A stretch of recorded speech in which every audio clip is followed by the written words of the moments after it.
지난달 무역수지 적자가 127억 달러에 달하면서 월간 기준 역대 최대를 기록했습니다. 최대 수출 품목인 반도체 수요 감소 여파로 삼성전자 영업이익이 급감한 데 이어 SK하이닉스도 10년 만에 분기 적자로 돌아섰습니다. 고금리와 집값 하락에 청약 인기가 시들해지며 청약 미달률이 최근 74%까지 급등한 것으로 나타났습니다. 청약 경쟁률도 지난해 1월 12.6대 1에서 올해 1월에는 0.3대 1로 크게 떨어졌습니다. 양강 구도가 굳어진 국민의힘 당권 주자들이 오늘 전통적 지지 기반인 대구 경북 지역 당심 공략에 나섰습니다. 더불어민주당은 이재명 대표 수사 부당성을 부각시키며 김건희 여사 관련 의혹 등 대정부 공세를 강화하고 있습니다. 이태원 참사 당시 박희영 용산구청장이 현장에 도착해 권영세 통일부 장관에게 전화만 하고 제대로 된 조치를 하지 않았다고 검찰이 공소장에 적시했습니다. 이임재 전 용산경찰서장도 참사 발생 얼마 뒤 상황 보고를 받고도 별다른 조치를 하지 않은 것으로 드러났습니다. 단독 보도합니다. 뉴스앤 이슈 2부 시작합니다. 지난달 무역수지가 큰 폭의 적자를 기록하면서 11개월 연속 적자를 이어갔습니다. 산업통상자원부가 발표한 1월 수출입 동향을 보면 지난달 수출은 462억 7천만 달러, 수입은 589억 5천만 달러로 집계돼 126억 9천만 달러 적자를 기록했습니다. 이는 월간 규모로는 역대 최대 적자 폭입니다. 수출은 글로벌 경기 둔화와 반도체 업황 약화 등의 영향으로 전년 대비 16.6% 감소하며 4개월째 감소세를 이어갔습니다. 특히 반도체는 디램과 낸드 플래시 등 메모리 가격 하락과 수요 감소로 전년 대비 44.5% 급감했습니다. 수입은 석유와 천연가스 등 에너지 수입이 158억 달러에 달하며 전체 수입액의 27%를 차지했습니다. 고금리와 집값 하락에 청약 인기가 시들해지며 청약 미달률이 최근 급등한 것으로 나타났습니다. 부동산 정보업체 직방이 한국부동산원 자료를 분석한 결과 전국 1순위 청약 미달률은 작년 11월 28.6%에서 12월 54.7%, 올해 1월 73.8%로 상승했습니다. 작년 1월 전국 1순위 청약 미달률이 0.8%에 불과했던 것과 비교하면 단순 수치상으로도 1년 만에 73%포인트 높아진 것입니다. 청약 경쟁률도 작년 1월 12.6대 1이었지만 올해 1월에는 0.3대 1로 바뀌었습니다. 올해 공공기관이 정규직 직원을 2만 2천 명 이상 신규 채용합니다. 이는 2017년 이후 6년 만에 가장 적은 수준입니다. 기획재정부는 오늘 2023 공공기관 채용정보 박람회를 열고 올해 공공기관 신규 채용 계획을 밝혔습니다.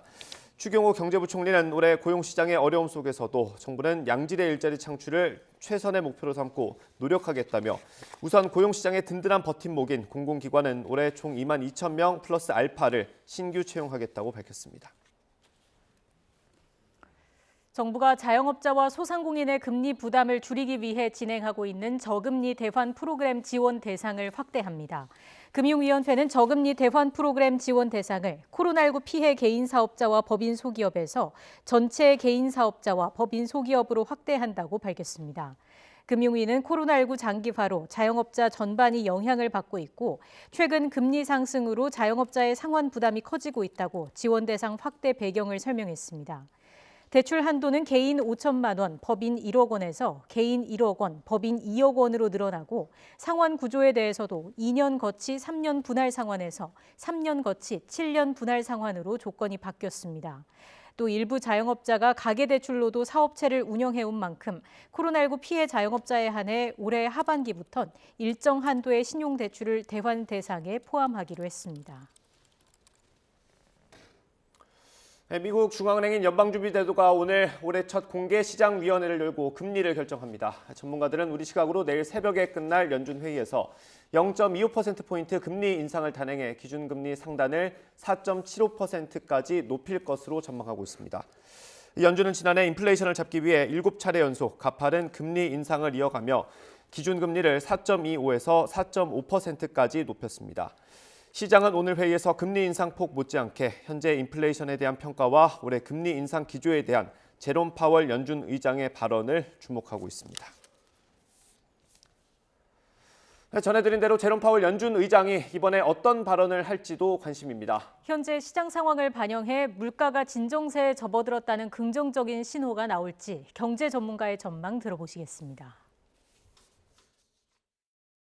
파월 의장이 물가가 진정세에 접어들었다고 생각할 가능성은 큰데요. 그걸 공식적으로 인정하는 순간 주가도 이제 많이 상승을 하게 되고요. 그러면 주가가 상승을 하니까 다시 소비가 늘어날 가능성이 큽니다. 소비가 늘어나면 또 물가가 상승하는 요인이 되기 때문에 미 연준 의장은 그걸 공식적으로 인정하지 않을 가능성은 크고요. 그리고 앞으로 상황에 따라서 금리 인상은 계속 될 가능성이 있다는 식으로 여지를 남겨줄 좀 매파적인 발언, 시장의 과열 반응을 진정시키기 위한 매파적인 발언을 할 가능성이 큽니다. 12월 주거비 대비의 근원 서비스 물가 상승률, 이것이 지금 물가지수 상승률을 잡는 데 가장 중요한 부분이다라고 미 연준 제롬 파월 의장이 강조를 했었는데요. 서비스 섹터가 아무래도 노동 집약적인 부분이기 때문에 임금이 상승을 하게 되면 서비스 섹터에서의 가격은 점점 물가는 올라가게 돼 있습니다. 12월 주거비 제외 근원 서비스 물가지수 상승률 같은 경우는 연율 기준으로 환산했을 때 약 4% 상승을 했고요.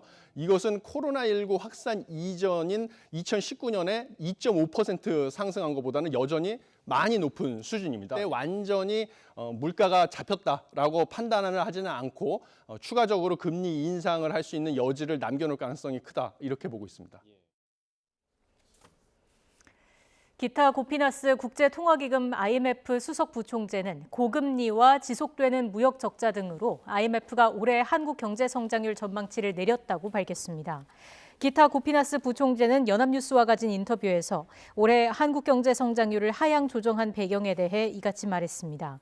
고피나스 부총재는 전반적인 금융 여건의 긴축, 전 세계뿐만 아니라 한국에서도 금리가 계속 오르면서 올해 말까지 소비 쪽에 조금 영향을 줄 것 같다며 무역 수지가 악화하고 대외 쪽 수요가 줄어든 점, 주택 부문의 둔화 등에서 취약성이 있다고 설명했습니다. 그러면서 올해 상반기 성장이 둔화했다가 하반기에 회복세를 보이기 시작한 뒤 내년에도 성장세를 계속 이어갈 것이라며 중국 경제 회복이 한국에도 긍정적인 파급 효과를 미칠 것으로 내다봤습니다. SK 하이닉스가 지난해 4분기 10년 만에 처음으로 적자를 냈습니다. 경기 침체 여파로 반도체 수요가 줄어든 게 실적 부진에 영향을 미쳤는데 상반기까지는 어려움이 있을 것으로 전망됩니다. 윤혜리 기자의 보도입니다. 우리 기업들이 지난해부터 이어진 반도체 혹한기 성적표를 받고 있습니다. SK 하이닉스는 지난해 4분기 1조 7천억 원에 달하는 영업 손실을 냈습니다. 지난 2012년 3분기 이후 10년 만에 처음으로 분기 적자를 기록한 겁니다. 경기 침체 분위기에 메모리 반도체 수요가 급감하면서 지난해 영업이익은 40% 넘게 감소했습니다. 삼성전자도 겨우 적자를 면한 수준입니다. 지난해 4분기 반도체로 벌어들인 돈은 전년 대비 97% 급감한 2,700억 원에 그쳤습니다. 지난해 연간 매출이 처음으로 300조 원을 넘었지만 반도체 실적 부진에 영업이익은 오히려 줄었습니다. 문제는 반도체 수요가 단기간 회복되긴 어렵다는 점입니다. 올해 1분기 삼성전자 반도체 부문 영업 실적이 적자로 돌아설 수 있다는 전망까지 나옵니다. 메모리 반도체 가격의 하락이 이제 상반기에는 이어질 것으로 예상이 되고요. 이에 따라서 국내 반도체 기업들의 실적은 상당히 부진할 것으로 저희는 예상하고 있습니다. 올해 메모리 반도체 3사의 전체 영업 손실이 6조 원을 넘어설 수 있다는 예측까지 나오자 SK 하이닉스와 마이크론은 일찌감치 투자 축소와 감산 계획을 발표했습니다. 올해의 어떤 당사의 투자 규모는 전년 대비 현재까지는 50% 이상 축소를 해서 집행할 계획을 가지고 있습니다. 따라서 현재로서는 추가적인 투자 감축은 고려하고 있지는 않습니다. 반면 삼성전자는 정면 돌파를 선택했습니다. 인위적인 감산 없이 올해 시설 투자 규모를 지난해 수준으로 유지해 단기간 손실을 보더라도 경쟁업체들과 격차를 벌리겠다는 전략입니다.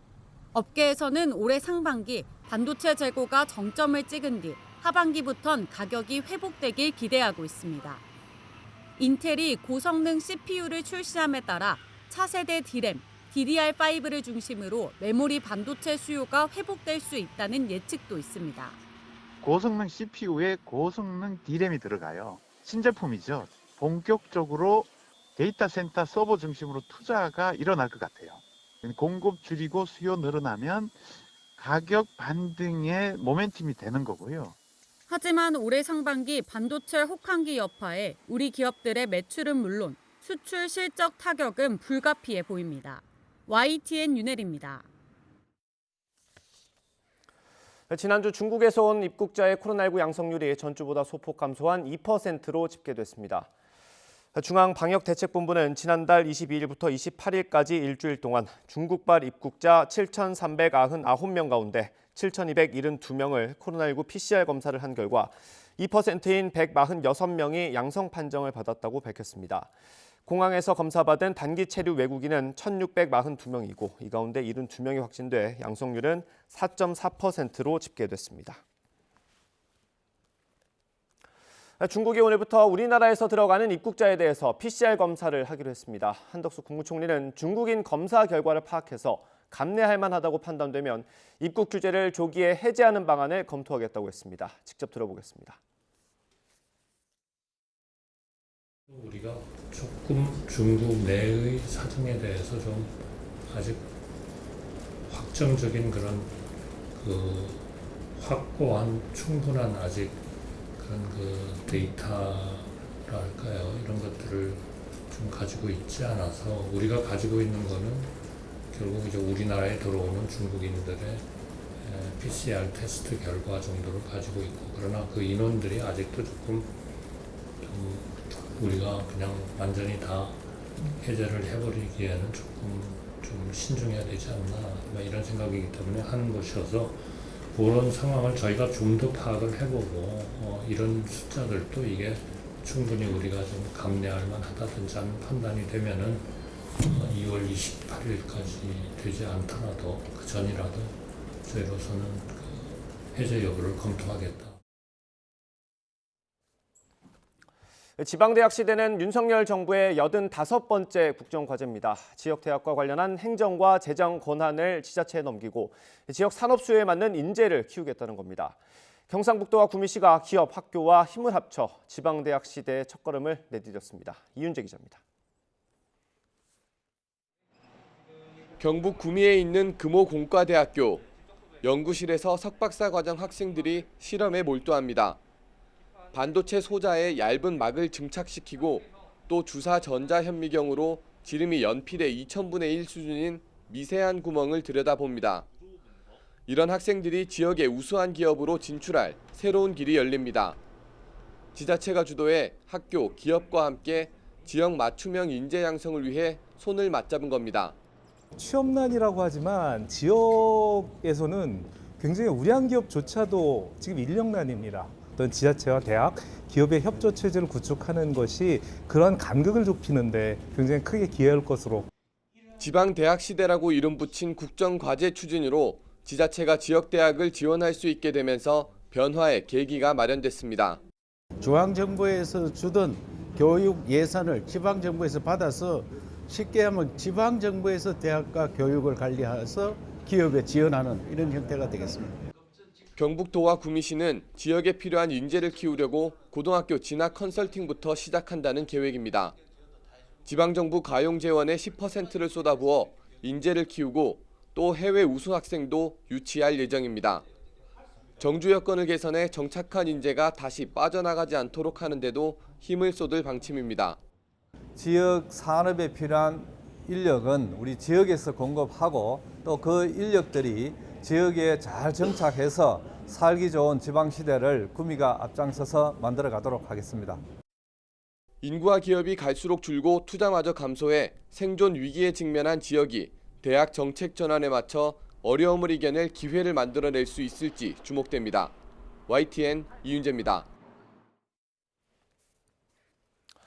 윤석열 대통령과 김건희 여사가 우리나라에서 심장 수술을 마치고 귀국을 준비하고 있는 캄보디아 소년 노타를 만났습니다. 이와 함께 김건희 여사는 요즘 단독 일정도 소화하면서 연일 보폭을 넓히고 있습니다. 대통령실을 하지만 여사를 보조할 제2부속실은 필요 없다는 입장입니다. 박석영 기자의 보도입니다.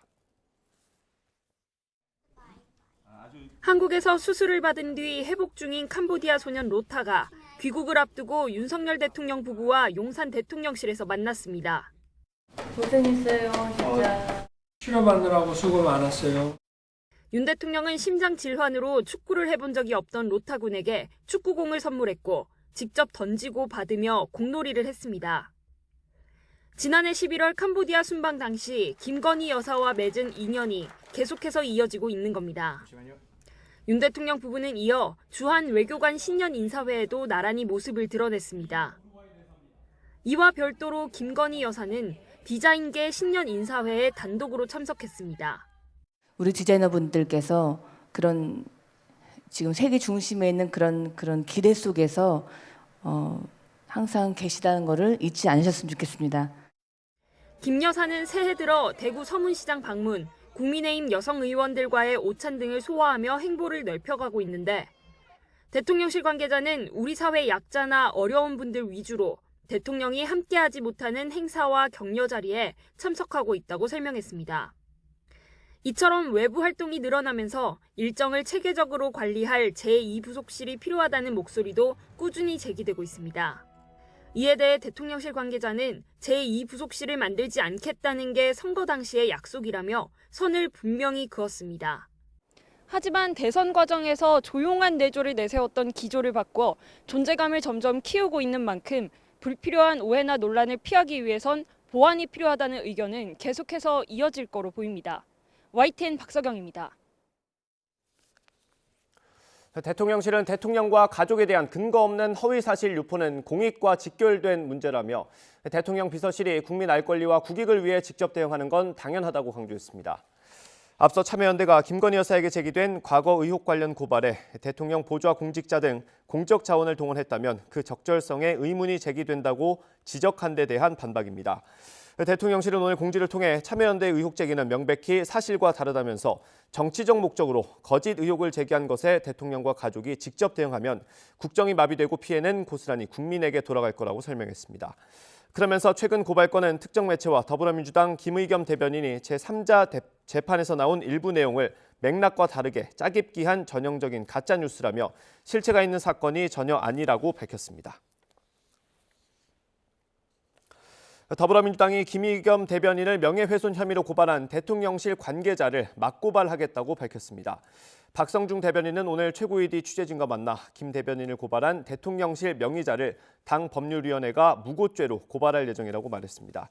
이어 김 여사가 김 대변인을 고발한 것도 아니고 대통령실이 나서 고발한 걸 들어봤냐면서 김 대변인 개인이 아닌 당 차원에서 대응하는 게 맞다고 설명했습니다. 청와대 개방은 윤석열 대통령의 핵심 공약이었습니다. 대통령실이 용산으로 옮겨가면서 청와대가 개방된 지도 벌써 9달 정도 됐습니다. 초창기에는 관람객들이 많이 몰렸는데 최근엔 눈에 띄게 줄었습니다. 김철희 기자가 다녀왔습니다. 청와대 정문 개방! 지난해 5월 74년 역사를 품은 청와대 문이 열렸습니다. 시민품으로 돌아온 파란 기와집을 본 사람들의 반응은 뜨거웠습니다. 더 크고 더 멋있고 더 웅장하고 여기 들어올 줄 저희가 진짜 상상도 못했어요. 개방된 지 9달이 되어가는 현재 청와대의 모습은 어떨까? 눈이 소복히 쌓인 평일 오후 청와대는 고요했습니다. 가장 인기가 많아 긴 줄이 늘어서곤 했던 청와대 본관 앞도 찾는 사람이 줄어 한적했습니다. 청와대 개방 직후엔 다음 달 예약까지 불가능할 정도로 인기가 뜨거웠는데요. 현재 예약 사이트에 접속하면 바로 며칠 뒤 예약까지 쉽게 가능합니다. 실제 개장 직후인 5월과 6월 50만 명을 훌쩍 넘었던 관람객 수는 꾸준히 줄더니 지난해 12월엔 11만 명 수준까지 떨어졌습니다. 청와대를 찾은 사람들은 관람에 만족한다면서도 새로운 볼거리가 없다면 재관람을 망설일 것 같다고 말합니다. 이미 봤던 거를 또 볼 만큼 다시 오고 싶지는 않다고 생각을 해요. 관저가 되게 궁금했는데 실내가 전혀 공개가 안 돼 있더라고요. 청와대 내부에 닿을 수 없는 공간이 많은 것도 아쉬움으로 남습니다. 안쪽까지 걸어 다니면서 한 걸음 한 걸음 볼 때 정말 감회가 새로웠습니다. 영빈관을 오늘 개방이 안 되어서 좀 많이 아쉬웠어요. 청와대 안에서 열리는 전시나 공연에 대한 홍보마저 부족하다는 지적이 나오는 상황. 이에 대해 문화재청은 관람객이 준 것에는 계절적 요인이 작용한 것 같다면서 사전 예약을 하지 않더라도 당일 관람이 가능하도록 시스템을 바꾸는 등 관람 환경 개선에 힘쓸 예정이라고 설명했습니다. 시민 품으로 돌아온 청와대가 해가 거듭된 뒤에도 사랑을 받으려면 그럴 만한 이유가 필요해 보입니다. YTN 김철입니다. 청와대에 대한 관심이 한풀 꺾이는 동안 정부가 아예 손을 놓고 있었던 건 아닙니다. 특히 영빈관을 미술 전시장으로 활용하는 쪽으로 큰 그림을 그리던 중에 돌발 변수가 생겼습니다. 청와대에서 열리는 대통령의 행사가 잦아진 겁니다. 계속해서 김철희 기자의 보도입니다. 청와대 개방을 2달 앞둔 지난해 3월, 당선인 신분이던 윤석열 대통령은 직접 기자회견을 열고 청와대 공간 대부분을 국민에게 돌려주겠다고 선언했습니다. 본관 영빈관을 비롯하여 최고의 정원이라 불리는 녹지원과 상춘제를 모두 국민들의 품으로 돌려드리겠습니다. 청와대문을 개방한 이후 정부는 구체적인 활용 방안을 내놨습니다. 영빈관을 근현대 미술품 전시장으로 활용하는 등 청와대를 한국의 베르사유 궁전으로 만들겠다는 게 밑그림이었습니다. 프랑스 베르사유 궁전처럼 건축의 원형을 보존하면서 전시하는 개념입니다. 본관과 관저 영빈관은 프리미엄 근현대 미술품 전시장으로 활용될 것입니다. 그런데 이후 돌발 변수가 잇따랐습니다. 그 가운데 하나가 지난해 12월 이후 눈에 띄게 늘어난 대통령실의 청와대 활용입니다.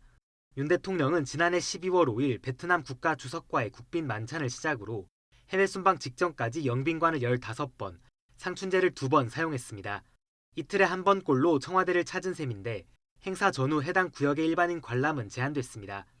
그 때문이었을까? 문체부는 올해 처음 보고에서 청와대 활용 방안은 대통령실 자문단이 논의하고 있다며 구체적인 언급을 피했고 대통령실 자문단 역시 지난해까지 마친다던 로드맵 발표를 차일피일 미루고 있습니다. 늘어난 대통령의 청와대 행사가 영향을 준 것 아니냐는 지적이 나오는 가운데 대통령실은 청와대 활용은 역사와 전통을 계승하고 공간을 실용적으로 재활용하기 위함이며 이전 발표 때 영빈관 사용 방안을 설명한 적이 있다고 해명했습니다. 또 청와대를 국민의 품에 돌려드린 보람과 혜택은 300만 명 가까운 방문객들이 잘 알고 있을 거라고 덧붙였습니다.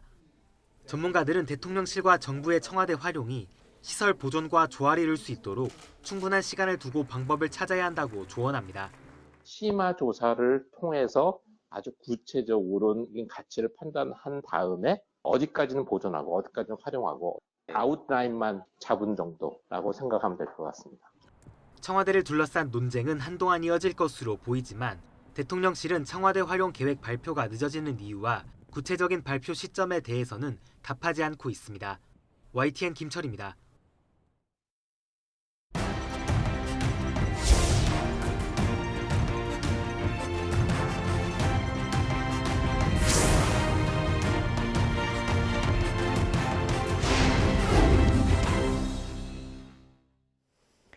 김성태 전 쌍방울그룹 회장이 민주당 이재명 대표의 방북을 위해 북한에 돈을 건넸다고 진술하는 등 이 대표와 인연이 없다던 기존 입장을 번복했습니다. 검찰은 이 대표 측근이 김 전 회장 모친상에 조문을 갔다는 진술도 추가로 확보하면서 두 사람의 관계를 파악하는 데 집중하고 있습니다. 안동준 기자의 보도입니다. 김성태 전 쌍방울 회장은 태국에서 체포돼 국내로 송환될 당시 민주당 이재명 대표를 모른다며 관계를 부인했습니다. 이재명 씨는 전화나 이거 한 게 없는데. 전화는 한번 하신 적 있지 않으세요? 없습니다. 전화 없고요. 전화보다 말도 못하고. 하지만 구속 이후 검찰 조사가 이어지면서 김 전 회장의 태도가 바뀌고 있는 것으로 전해졌습니다. 먼저 대북 송금액 500만 달러는 쌍방울의 대북 경협 사업을 위한 목적이었다는 기존 입장에서 이 돈이 경기도의 북한 스마트팜 지원 사업을 위한 비용이었다고 시인했습니다. 또 검찰이 기존에 파악한 대북 송금 2건 외에도 300만 달러를 추가로 송금했다고 말했는데 이 돈이 이재명 지사의 방북을 위한 목적이었다는 취지로 검찰에 진술한 것으로 알려졌습니다. 당시 이화영 전 경기도 평화부지사도 공개석상에서 이재명 지사의 방북과 관련된 언급을 하기도 했습니다. 이재명 지사가 육로로 평양을 방문하고 싶다고 그랬더니 이종혁 원장께서 그렇게 되려면 시간이 많이 걸리지 않겠느냐. 다른 경로로 좀 더 일찍 오는 게 좋지 않겠느냐. 특히 김 전 회장은 북한에 처음 돈을 건넨 2019년 1월 중국에서 북측 인사를 만난 자리에서 이 전 부지사가 이 지사와 통화하면서 전화를 자신에게 바꿔줬고 이 대표가 고맙다고 말했다고 진술한 것으로 전해졌습니다.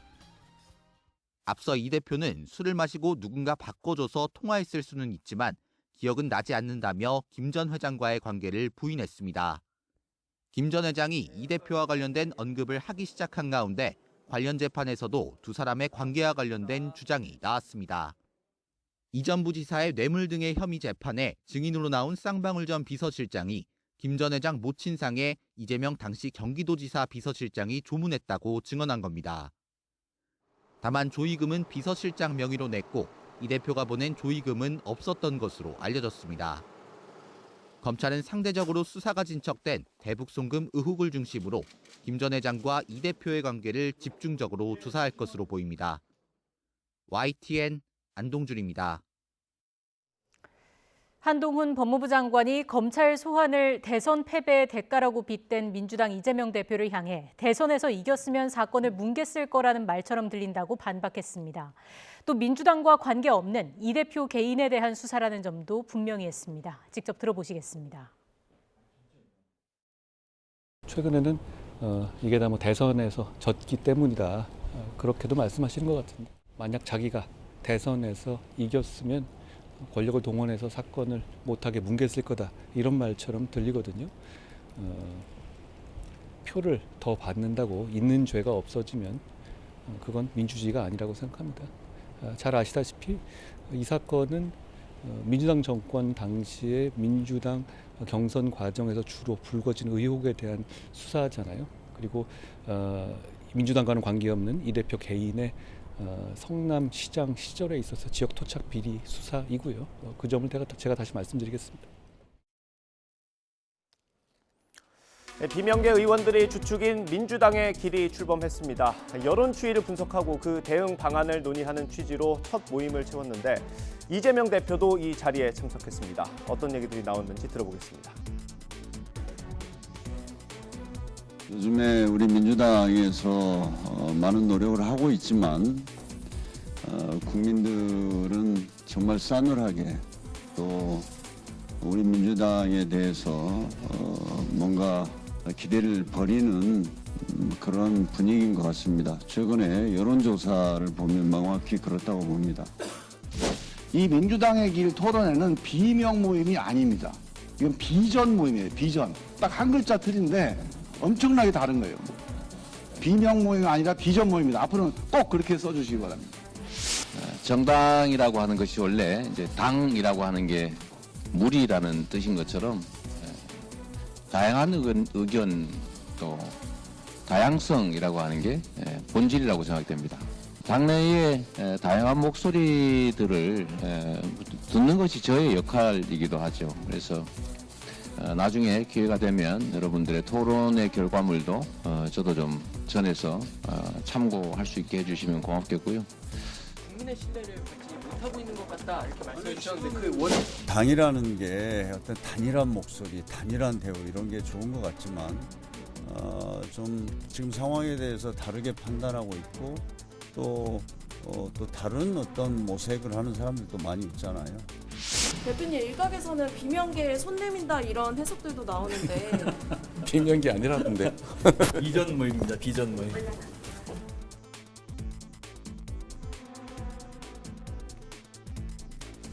국민의힘 당권주자인 김기현 의원이 최근 배구 선수 김연경 씨, 가수 남진 씨와 찍은 사진을 SNS에 올렸는데 이걸 놓고 논란이 이어지고 있습니다. 왜 그런 건지 실제로 올라왔던 게시글 한번 보겠습니다.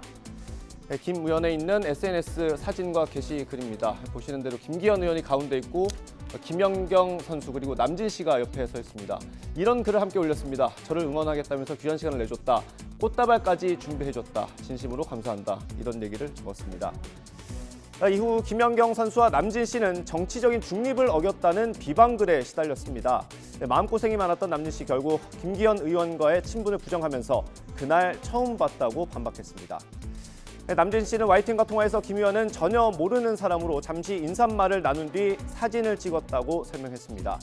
또 자신은 정치와 관련 없는데 김 의원이 허락 없이 사진을 SNS에 올렸다면서 매우 당혹스럽다고 토로했습니다. 네, 김양준 선수 마찬가지입니다. YTN과 통화해서 남진 씨와 같은 입장이라면서 불쾌감을 감추지 않았습니다. 네, 논란은 정치권으로도 번지며 비판이 잇따랐습니다. 그러자 김기현 의원 이런 해명을 내놨습니다. 직접 들어보겠습니다. 의원님께서 그 페이스북에 올린 사진 때문에요. 가수 남진 씨가 의원님을 모른다 이렇게 얘기를 했는데 거기에 대해서 어떻게 해요? 그 자리에서 만났으니까 모르는 사이는 아니겠죠. 의원님 혹시 그 사진 속에 있는 꽃다발은 어디서 준비한 거예요? 그거는 제가 알 수가 없죠. 현장에 가니까 있었던 거니까요. 지인의 초청을 받아서 그 자리에 갔고 그 자리에 남진, 김윤경 두 분이 오신다고 얘기를 들었고 갔더니 꽃다발을 준비해서 전달해줬고 그래서 꽃다발을 감사하게 받고 그 자리에서 같이 응원하는 엄지척으로 사진을 찍었고 그게 제가 말씀드릴 수 있는 내용이 다고요. 네, 이런 가운데 친윤계 핵심 장제원 의원, 당권 주자인 김기현 의원에게 다시 한번 힘을 실었습니다. 동료 의원 의정보고 대회에서 당대표는 대통령과 일체화된 사람을 뽑아야 한다고 주장했습니다. 직접 들어보겠습니다. 이제 겨우 첫 번째 정권교체라는 첫 번째 산을 넘었습니다. 두 번째 산이 뭡니까? 전당대회를 통해서 우리 당을 안정화시키고 우리 대통령과 일체화된 당대표를 뽑아서 우리 당을 완벽하게 윤석열과 함께 갈 수 있는 그런 정당을 만들어가 생각하는데 여러분 어떻게 생각하십니까? 그런 분이 오늘 여기 온 것 같은데 여러분 오늘 여기 온 것 같은데 누구세요? 잘하시네. 역시 동두천 연선 우리 주민 여러분 짱이야. 네, 이것만 보면 이른바 김장연대 아직 굳건한 것처럼 보입니다. 그런데 최근 장제원 의원이 안철수 의원 측근에게 고충을 털어놨다는 소식이 뒤늦게 전해졌습니다. 안철수 의원은 이걸 근거로 윤심이 김기현 의원을 향한 게 아닐 수도 있다고 봤습니다. 라디오 인터뷰 들어보겠습니다. 장제원 의원과 최근에 뭐 대화를 나누셨다. 그 참모 한 분께서 그런 이야기가 뭐 보도로 나왔던데 이게 맞습니까? 저도 전에서만 들었습니다. 그래서 저는 오히려 만약 그렇다면 김기현 의원께서 방조를 하시다가 갑자기 하루 만에 취소하신 김장연대 그 내용이 과연 맞는 내용인지 뭐 윤심이라든지 많은 게 사실과 다를 수 있지 않나 그런 생각도 해봅니다. 윤심이 김기현 의원에게 지금 뭐 100% 지금 가 있는 거 아니냐 뭐 이런 게 사실이 아닐 수도 있다 그런 말씀이세요? 네, 그렇습니다. 장제원 의원이 뭐라 그러셨대요? 언론에 나와 있는 그 정도 수준의 그런 대화들을 나눴다고 그렇게 저는 보고받았습니다. 이틀 전 정부가 2025년 시행을 목표로 유치원과 어린이집을 하나로 합치는 통합계획을 발표했다는 소식 전해드렸습니다. 유치원 교사 측에서는 연령별로 전문성이 다른 만큼 각각 상향 평준화할 수 있도록 계획을 세부적으로 마련할 필요가 있다고 말했습니다. YTN에 출연한 유치원 교사단체 관계자의 발언 들어보시겠습니다. 지금 유치원의 경우에는 3에서 5세를 교육을 하고 있어요. 근데 어린이집은 0에서 5세를 한꺼번에 교육을 하고 있거든요. 근데 아이들의 발달 상황이 상당히 많이 달라요. 영아는 보통 0, 2세로 묶을 수 있고 유아를 3에서 5세로 묶을 수 있는데 이거를 0에서 5세를 한꺼번에 통합을 해서 교사들이 모두 다 가르칠 수 있게 하게 되면은 발달 상황의 차이가 있는데 그 부분에 있어서 좀 문제가 발생할 수 있다는 입장이어서 연령을 좀 나눠야 한다는 생각이에요. 0에서 2세 그를 담당했던 보육교사들도 그 연령에 대한 전문성이 있을 거고 3에서 5세를 담당했던 유치원 교사들도 그 연령에 대한 전문성이 있을 거예요. 각각의 전문성이 있기 때문에 교육부로 이제 관리 체계를 일원화 하더라도 각각의 전문성을 존중하고 그거를 영아 교육, 그 제대로 된 유아 교육으로 끌어올릴 수 있는 상향 평준화 과정에 대한 구체적인 계획이 있어야 된다고 생각을 해요. 근데 이제 유보 통합을 하게 되면 교육시설에 걸맞게 시설 기준을 이제 끌어올려야 되는데 그 통일 기준을 어떻게 마련할지도 좀 난항이 예상되고요. 용산 참사 당시 박희영 구청장은 현장에 도착해 용산구 국회의원인 권영세 통일부 장관에게 전화만 하고 제대로 된 조치를 하지 않았다고 검찰이 박 구청장의 공소장에 적시한 것으로 확인됐습니다. 이임재 전 서울 용산경찰서장도 참사가 발생하고 얼마 뒤 상황 보고를 받고도 별다른 조치를 하지 않은 것으로 검찰은 보고 있습니다. 보도에 김다현 기자입니다. 박희영 서울 용산구청장은 참사 직후 줄곧 책임을 회피했습니다. 준비는 했지만 미흡했다. 저는 전적으로 동의하기는 어렵습니다. 하지만 검찰의 조사 결과는 달랐습니다. 박 구청장이 뒤늦게 참사 현장에 도착해 용산이 지역구인 권영세 장관에게 전화를 걸었을 뿐 제대로 조치한 게 없다는 겁니다. 검찰은 헬로윈데이 종합상황실인 구청 당직실도 제대로 작동하지 않았다는 사실도 공소장에 적었습니다. 당직실 직원들은 밤 10시 20분쯤 서울시와 소방으로부터 사람이 다칠 것 같다며 매뉴얼에 따라 대응하라고 연락받았습니다. 하지만 아무런 조치를 하지 않다가 밤 10시 53분이 돼서야 행안부에 연락을 받고 참사 장소로 이동했습니다. 검찰은 이런 미흡한 대처가 용산구청이 직원들에게 재난대응 요령을 사전에 교육하지 않아 벌어진 문제라고 보고 있습니다. 그런가 하면 참사 당일 밤 11시까지 상황을 전혀 몰랐다던 이임재 전 서장의 주장을 뒤집는 수사 결과도 공개됐습니다. 검찰은 이 전 서장이 밤 10시 32분 용산경찰서 112 치안종합상황실장에게서 사람이 뒤죽박죽 겹겹이 쌓여 손을 뻗어 구해달라는 상황이라는 내용을 보고받았다고 파악했습니다. 또 이 전 서장이 10시 36분엔 무전부관을 통해 내용을 알아보라 지시했고 압사 신고가 들어오고 있다는 내용도 보고받았다고도 보고 있습니다. 사전 대비도 소홀했다는 점도 지적했습니다. 앞서 열린 이태원 지구촌 축제는 물론 참사 발생 전날에도 현장 점검을 하고도 별다른 조치를 하지 않았다는 겁니다. 특히 진실 공방이 있었던 기동대 배치 요청과 관련해선 상부기관의 기동대 지원을 요청하지 않았다고 적었습니다. 기동대 배치를 요청했다던 이 전 서장의 말이 사실이 아닌 것으로 본 겁니다. 참사 전후로 부실하게 대응했다는 의혹이 속속 드러나는 가운데 이들의 책임은 앞으로 진행될 재판에서 가려질 전망입니다. YTN 김다현입니다. 한미 국방장관 회담에 이어 오는 3일에는 워싱턴에서 두 나라 외교장관이 만나 확장 억제 방안 등을 논의합니다. 한미는 7차 핵실험 준비를 모두 마친 북한이 오는 4월에 ICBM을 추가로 쏠 가능성이 있는 것으로 보고 있습니다. 워싱턴 권준기 특파원입니다. 박진 외교부 장관과 토니 블링컨 미 국무장관이 오는 3일 미국 워싱턴에서 만날 예정입니다. 한미동맹 70주년을 맞아 두 나라 외교장관의 첫 회담입니다. 동맹 관계를 강화하고 북한 문제에 대한 공조도 논의할 계획입니다. 두 장관의 만남은 이르면 상반기에 이루어질 윤석열 대통령의 미국 방문을 준비하는 성격도 있는 것으로 알려졌습니다. 최근 국내에서 높아진 자체 핵무장 여론을 미국 정부도 의식하며 긴밀히 모니터링하고 있지만 미국의 확장 억제 제공이라는 기본 틀을 벗어나진 않을 것으로 보입니다.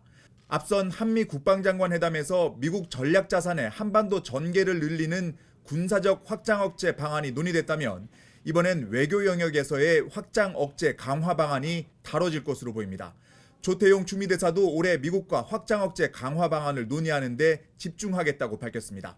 북한의 각종 도발에 대한 억제 대응 태세를 강화해 나가고 있습니다.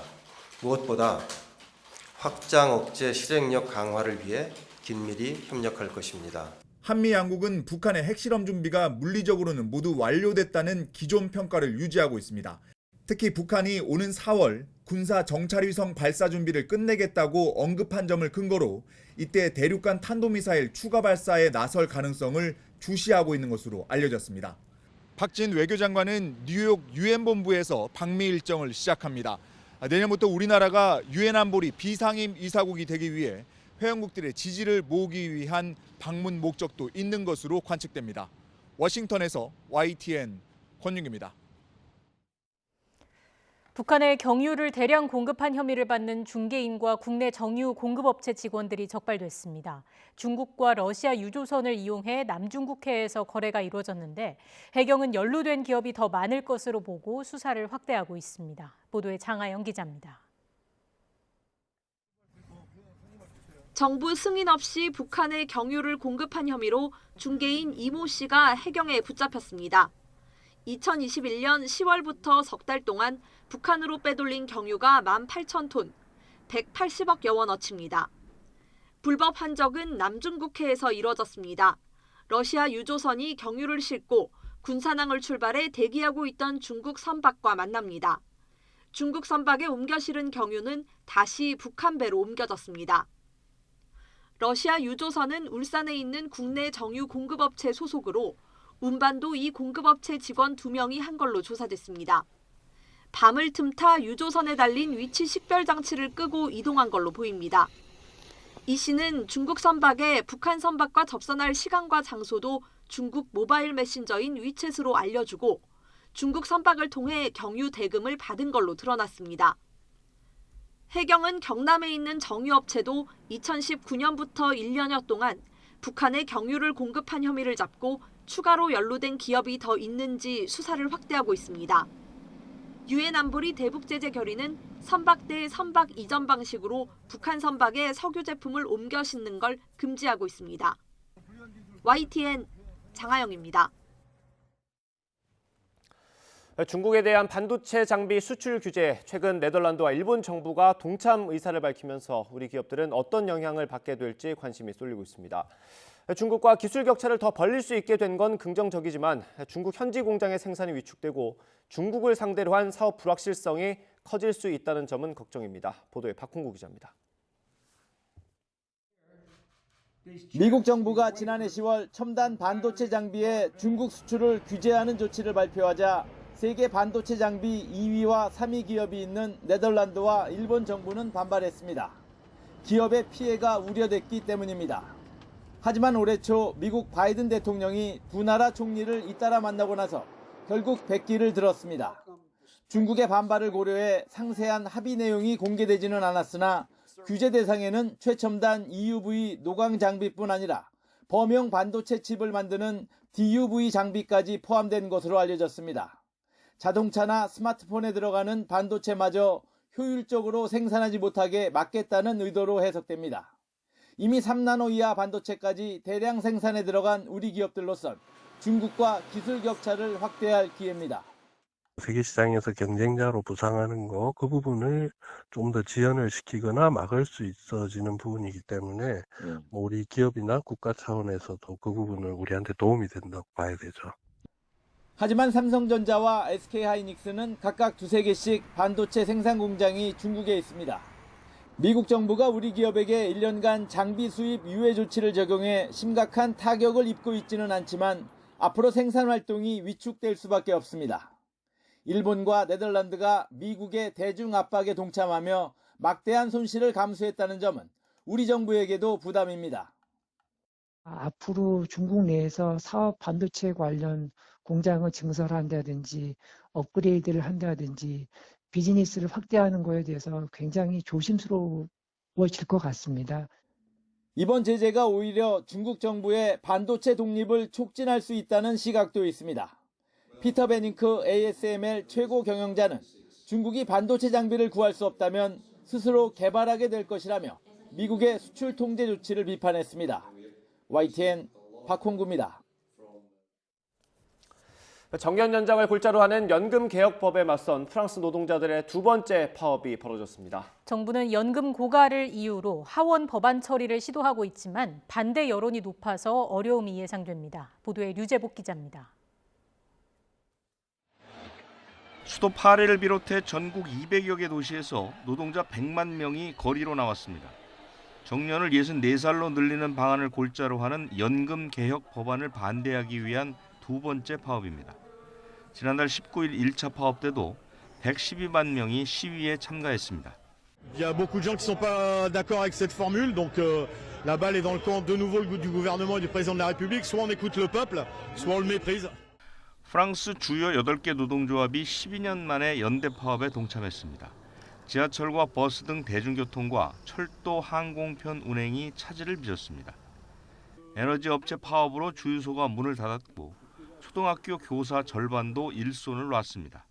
Que ça se prolonge, j'en ai bien peur que oui. Après Je les comprends du point de vue où c'est pour se faire comprendre, se faire entendre, et si c'est le seul moyen pour eux de. 프랑스 정부는 연금법을 고치지 않으면 적자 수렁에 빠질 것으로 보고 있습니다. 이에 따라 하루 전 연금 개혁 법안을 하원에 제출했습니다. 좌파 연합 등 야당은 이에 맞서 수정안을 냈습니다. 하원 설득에 실패하더라도 헌법 특별 조항을 발동하면 표결 없이 법안 처리가 가능합니다. 하지만 여론이 연금 개혁에 우호적이지 않은 데다 파업을 지지하는 목소리는 높아서 정부 고민이 깊어지고 있습니다. YTN 유재복입니다. CJ 계열사인 한국복합물류 취업 청탁 의혹을 수사하는 검찰이 군포시청 등에 대한 강제 수사에 나섰습니다. 서울중앙지검 반부패 수사 2부는 오늘 오전 군포시청과 한국복합물류, 관계자, 주거지 등의 검사와 수사관을 보내 자료를 확보하고 있습니다. 검찰은 한대희 전 군포시장의 비서실장 A씨가 한전시장 재임 기간 한국복합물류에 특정인을 취업시켜달라며 채용에 부당한 영향력을 행사한 걸로 의심하고 있습니다. 또 검찰은 경기도 군포시를 지역구로 둔 민주당 이하경 의원의 보좌관 B씨의 취업 관여 정황도 포착해 자택을 압수수색했습니다. 가상화폐 거래소 빗썸의 실소유주로 알려진 강종현 씨가 관계자 회사 돈을 횡령한 혐의 등으로 구속 갈림길에 섰습니다. 서울 남부지방법원은 오늘 횡령, 배임, 사기적 부정거래 등 혐의를 받는 강 씨에 대한 구속영장 실질심사를 열었습니다. 심사에 앞서 강 씨는 횡령과 배임, 주가 조작 등을 인정하느냐는 취재진의 질문에 영장 심사에 성실히 임하겠다고 짧게 답했습니다. 강 씨는 빗썸 관계사인 인바이오젠과 버키스튜디오 대표이사인 강지연 씨의 친오빠로 회사 돈을 빼돌리고 주가를 조작해 자본시장을 교란한 혐의를 받습니다. 오늘 낮까지는 큰 추위 없겠습니다. 현재 서울 기온은 영상 3.7도로 예년 기온을 다소 웃돌고 있는데요. 다만 서울 등 중부지방은 추위 대신 초미세먼지가 짙게 나타나고 있어 주의가 필요합니다. 먼지가 오래 머물진 않겠지만 입자가 작아서 호흡기에 해로우니까요. 외출하실 때는 미세먼지 차단용 마스크를 착용하시는 게 좋겠습니다. 자세한 미세먼지 상황부터 살펴보도록 하겠습니다. 현재 중국발 스모그가 유입되면서 중부지방과 광주, 대구의 초미세먼지 농도가 나쁨 수준까지 치솟아 있습니다. 충남 북부에는 초미세먼지 주의보도 내려져 있는데요. 낮 동안 미세먼지는 남동 지나면서 그 밖의 지역에도 영향을 주겠고요. 오후부터는 찬바람이 강해지며 미세먼지가 점차 해소될 전망입니다. 오늘 낮 기온은 어제보다는 낮겠지만 여전히 예년 기온을 1에서 5도가량 웃돌며 온화하겠습니다. 서울 4도, 대전 6도, 부산 13도가 예상됩니다. 하지만 오늘 밤부터는 찬 공기가 남하하면서 날이 다소 추워지겠고요. 내일은 서울 아침 기온이 영하 6도까지 떨어지겠습니다. 당분간 맑은 날씨 속에 예년의 겨울 추위가 이어질 전망입니다. 동쪽 지방을 중심으로는 여전히 건조특보가 발효 중입니다. 강원 산간과 경북 북동 산간에는 바람도 강하게 불고 있으니까요. 산불 등 대형 화재가 발생하지 않도록 각별히 유의하시기 바랍니다. 지금까지 YTN 원희다입니다. 이상으로 뉴스 앤 이슈 마치겠습니다. 잠시 뒤에 더 뉴스가 방송됩니다. 시청해주신 여러분 고맙습니다.